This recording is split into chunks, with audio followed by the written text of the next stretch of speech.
Okay, let's turn next to a two-sample t-test assuming equal variance. And this is nothing that would be conceptually new. So what I'm trying to show you in that video is if you go and try to do a two-sample t-test in Excel, you will go to data analysis, and then here you have the option two-sample assuming equal variances. And again, this is nothing which would be conceptually new, and so we can cancel that. But we have to calculate the standard error slightly different, and the degrees of freedom are slightly different to what we have done before. But conceptually, what we have is we have two groups, and we want to conduct a hypothesis test. So let's say we have a null hypothesis, and the null hypothesis is that there is no difference in the means. So I call that mean of group 1 minus the mean of group 2, that is 0. Well, and then the alternative is simply that the mean of x1 minus the mean of x2 is unequal to 0. So then what this does, it leads to a sampling distribution, and that looks like this, and then we hypothesize that there's really no difference. So we hypothesize that indeed x1 minus x2 is 0. But then let's say if we get a meaningful difference, let's say we get the difference between group 1 and group 2, which is 3 or 4 or 5. So then we get a value here, and we would say, okay, x1 minus x2 is a certain value, let's say y. Then what we would do is we say, okay, how many standard errors away is a y from a hypothetical mean of 0? So we need to know the standard error.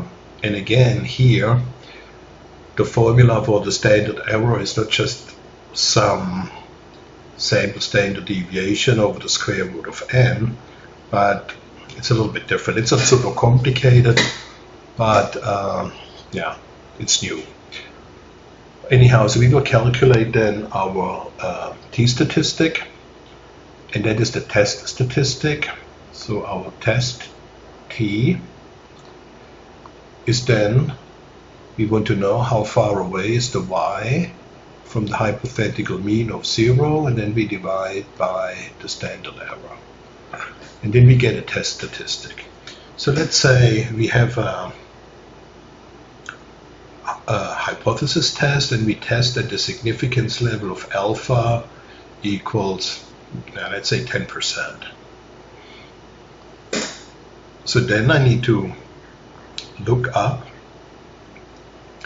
at a t-distribution with the correct number of degrees of freedom, the t, where I have to the left and to the right 5%. If my alpha is 10%, then alpha half is 5%. And this is my test statistic. So that's the test t, and here I have a test t. And then I compare the test statistic. I'm sorry, that's the critical t. I'm sorry. This is the critical t, not the test t. We already calculated it. So I'm sorry, that's the critical t, t critical. So I have to define the critical t at which you reject. And here is a critical t. And then we compare the critical t, where we have either in the upper critical t, we have 2.5% to the right, and then to the lower critical t, we have 5%. Oh my goodness. So we have 5%, so this is 5% if alpha is 10, and here we would have 5%. And then you have to see, is the test statistic, is it inside or is it outside? And if it's outside, we will reject the null. And let's assume it is outside. Then it could be still that there is no difference in the population and we made a type 1 error. We rejected the null even though it is true. And that would be the area to the right of the test statistic. And we have to multiply that by 2 because it is a two-tailed test. So anyhow, conceptually, we still have the same method. So we have a sample, we look at the difference, and we know there must be a sampling distribution corresponding with it.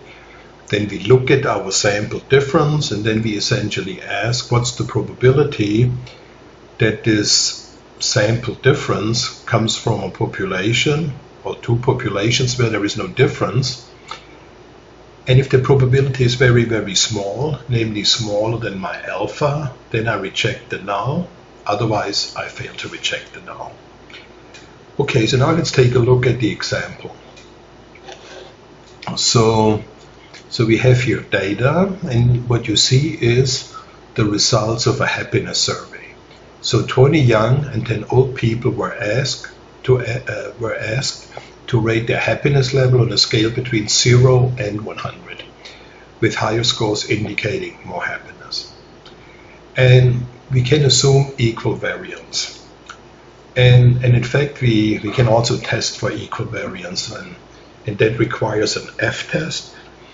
And an F-test is something that we will introduce later. So I just want to quickly show you how it works in Excel. It's not really in the slides, but it's not super complicated. So there is an F-test, and we will work more on an F-test later. But what an F-test can be used for, and specifically the F-test of Excel, that tests the hypothesis, the null hypothesis, that the variance of group 1 is equal to the variance of group 2, against the alternative that the variance of group 1 is not equal to the variance of group 2. So if we use Excel to do an F-test, and by the way, an F distribution is, okay, so you already know a normal distribution. If you square something which is normally distributed, you get what is known as a chi-squared distribution. And if you look at the ratio of two chi-squared distribution, you get the F distribution. But anyhow, I don't want to go too much into details, so let's just focus on what we need to do in order to apply Excel. So an F-test can be used to test whether the variance is equal or not. So if you use the F-test, Excel will report a p-value. And that p-value is the probability that you can draw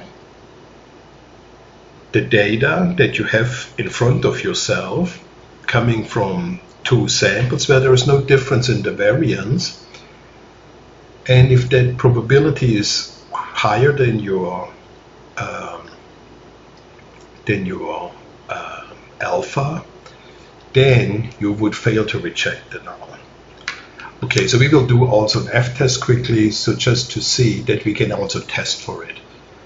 So, but let's go back to the data that we have. So we have young and old, and we want to test the hypothesis once at an alpha of 5% and once at an alpha of 1%, where we have the null that the happiness of the young is the same as the happiness of the old, and the alternative is no, there is a difference. But it's a two-tailed test, so we do not hypothesize what the difference is. Okay, so now let's actually upload this data into Excel.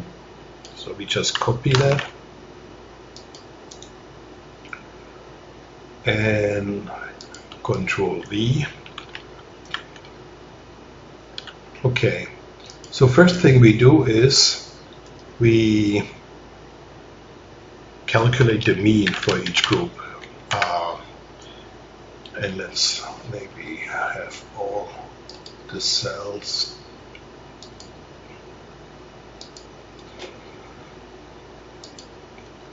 So the average happiness level of the 20 young is 41, and the average happiness level of the old is 66. So it looks like that the older are on average happier.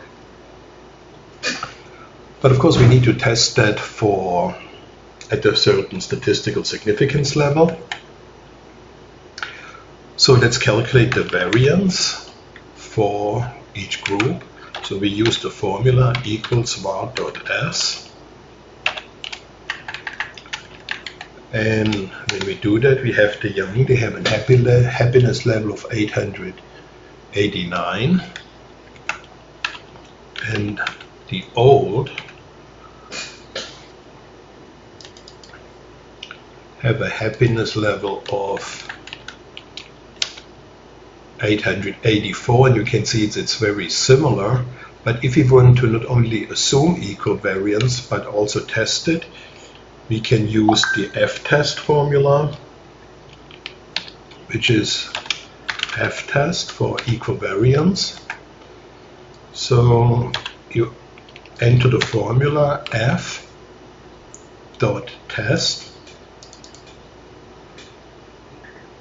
and you see Excel already tells you, returns the result of an S-test, the two-tailed probability that the variances in array A and array 2 are not statistically significantly different.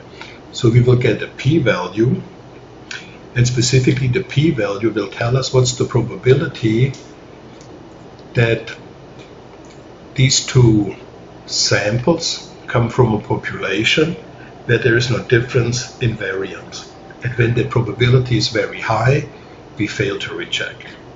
Okay, so now let's do this test. So we need to first read into the formula the first array, which is the young, and then the data for the second array. And now we get a probability of 95%. So that means that our data has a 95% probability of coming from two populations where there is no difference in variance. So we reject it now. We can assume equal variance, and in fact there is statistical evidence for it. Okay, so this is the F-test. We have the variance. So what we have now is we know we have a sampling distribution, and we hypothesize that the true population mean H0 is zero difference between the young and the old. But it seems that the difference, so this the mean is the difference between the young and the old, but it turns out that we got a difference between, let's call it old minus young, is equal to 25. So now we want to know how many standard errors is that 25 difference away from a hypothetical difference of 0. Well, for this we need to know the standard error. So what is that standard error? Well, that standard error is a little bit different. And it's not only n, it's not only derived with the sample size divided over the square root of n, because the degrees of freedom are a little bit different. So generally speaking, degrees of freedom is the sample size minus the number of estimated parameters that you test for. Well, in a simple t-test, we always said it's n minus 1, because we had only one sample, and we needed to test, and we needed to estimate one parameter to test for, which was the sample mean. So we had n minus 1. But now we have two samples, and they have also different number of observations, like the young are 20, the old are 10. So in this case, we would calculate the degrees of freedom as the total n, which is the 20 plus the 10, or n1 plus n2. But then, because we have two estimated parameters, the mean for the young and the mean for the old, we have to subtract 2. So the degrees of freedom is equal to 20 plus 10 minus 2, which is 28. Okay, so then next, in order to calculate the standard error, we need to first calculate the pooled variance. So I call that S squared pooled.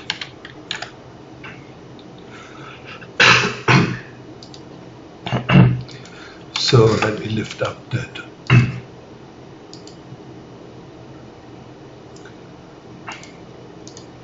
Okay, so in order to calculate the standard error, we need the pooled variance.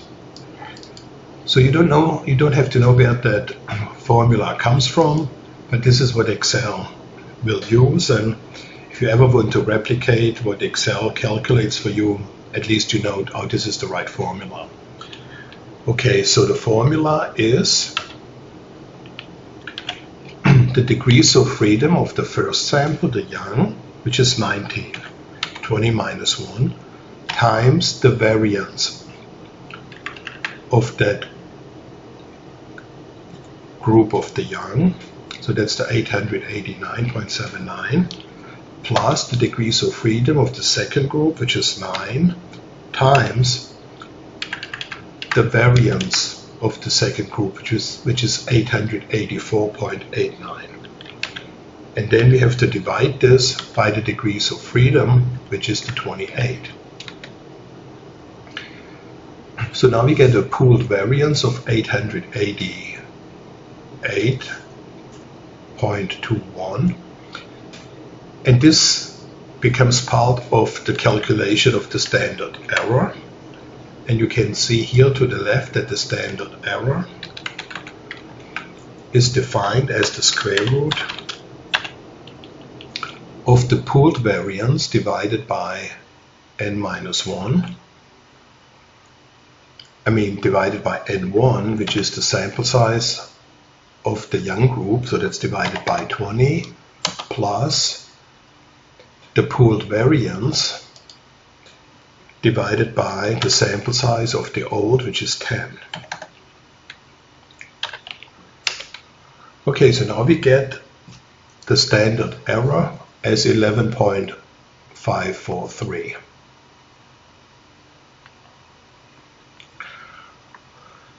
So now we want to know how many standard errors is a 25 away from a hypothetical zero difference in means. And in order to do that, we calculate this test statistic. I call it test T. And that is simply the difference between 25, that's our observation, minus the hypothetical difference of 0 divided by the standard error. So now we get a test statistic of 2.166. So what we need to know is, does this test statistic fall into the rejection zone or not? So if you look at the t-distribution, So because the question says test once at an alpha of 5%, okay, so now the t at an alpha of 5%, we have to find the critical t, where I have to the left now 2.5%.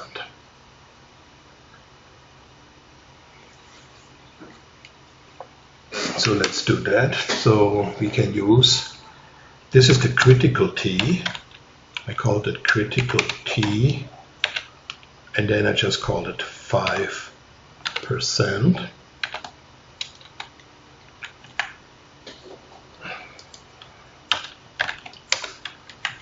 And then we use the formula T dot inverse. Okay, because I want to have in each pocket 2.5%, I enter 0.02.5, and the degrees of freedom is 28. And then I get a negative number, and I remove that by putting an absolute around that formula. So we get 2.048. Okay.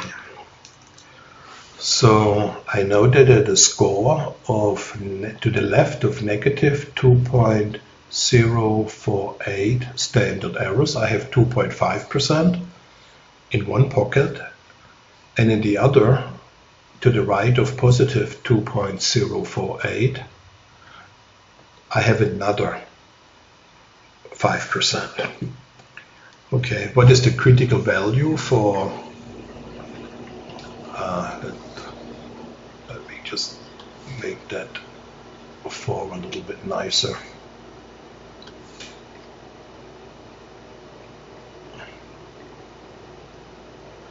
Okay, so we also are asked what happens if you have an alpha of 0.01. So that means what's the critical t when we have 0.5% in each pocket, so 1%.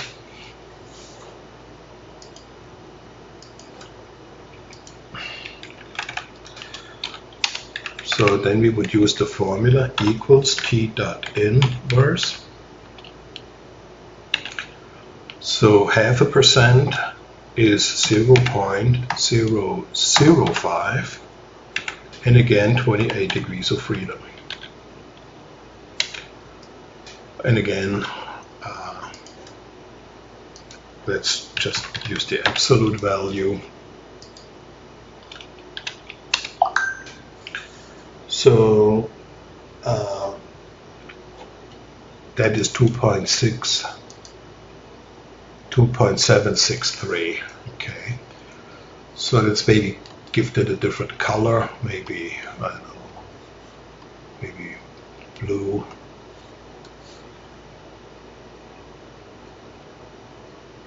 So that means to the left of negative 2.763, I have 0.5%, and also to the right of 2.763, I have also 0.5%.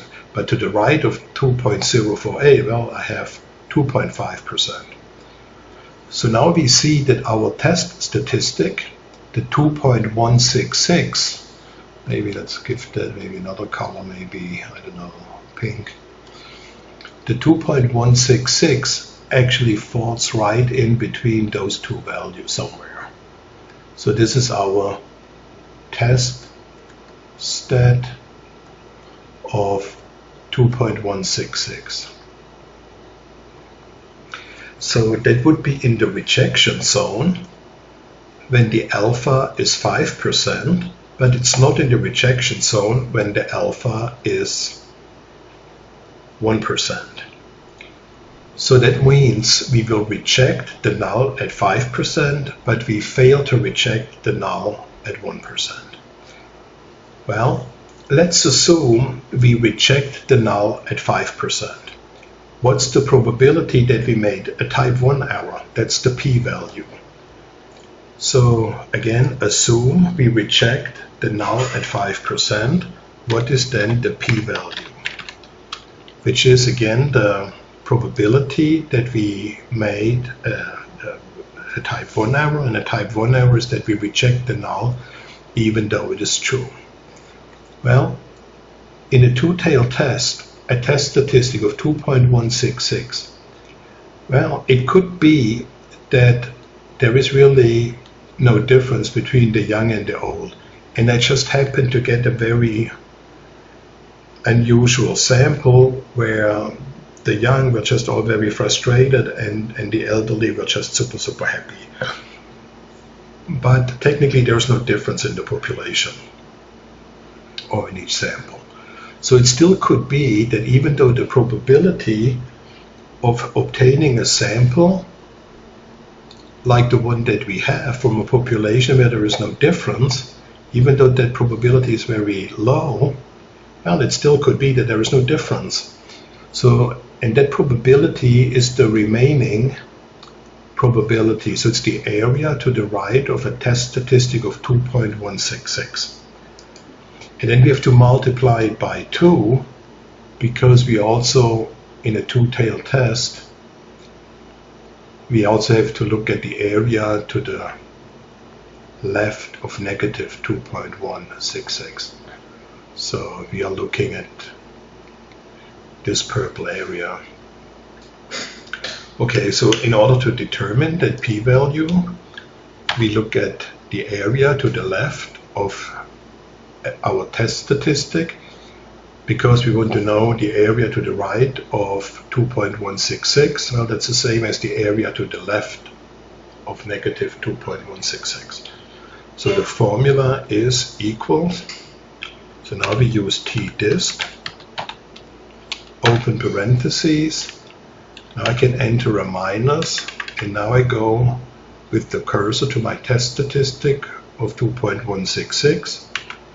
Then degrees of freedom, 28, cumulative, yes, a 1. And then don't forget to multiply times 2, because this is a two-tailed test. In a one-tailed test, you would not have to multiply times 2. So now we get a p-value of 0.039. And again, this is for the 5%. So we only rejected the null at the alpha of 5.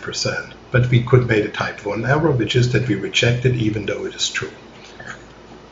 Okay, so now we should calculate everything, and now we just see what Excel gives us. So we go to data analysis, and now we want to have a two-sample assuming equal variance. Okay, and then for variable range 1, variable 1 I take actually the old, and for variable 2 I take the young, because Excel will calculate the t-statistic based on variable 2 range subtracted from variable 1 range. And then we should get also a positive test statistic. I enter the hypothesized mean difference as 0, and my data has labels. Actually, let's do it again. It didn't have labels, so let's highlight again with the label.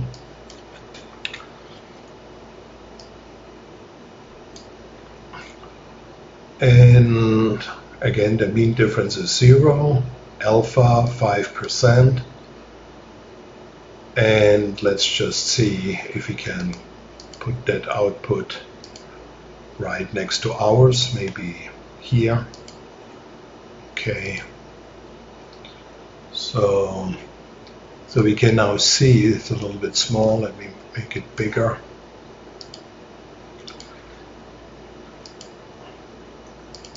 Maybe fit to content. Okay, so we can see the variances are the same. We have here the old 66, the young 41, so there's a 25 difference. So our test statistic, let's format these cells to also 3 digits. That was 2.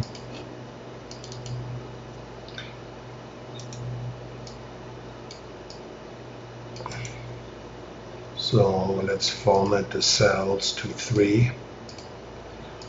Okay, you see the test statistic is the same, 2.166. We have 2.166. We didn't do a one-tail test, so we only have to look at a two-tail test. So the probability for a two-tail test is, so that the probability that we made a type 1 error, that is 0.039. That's what we got as well. Interestingly, Excel would not report the standard error,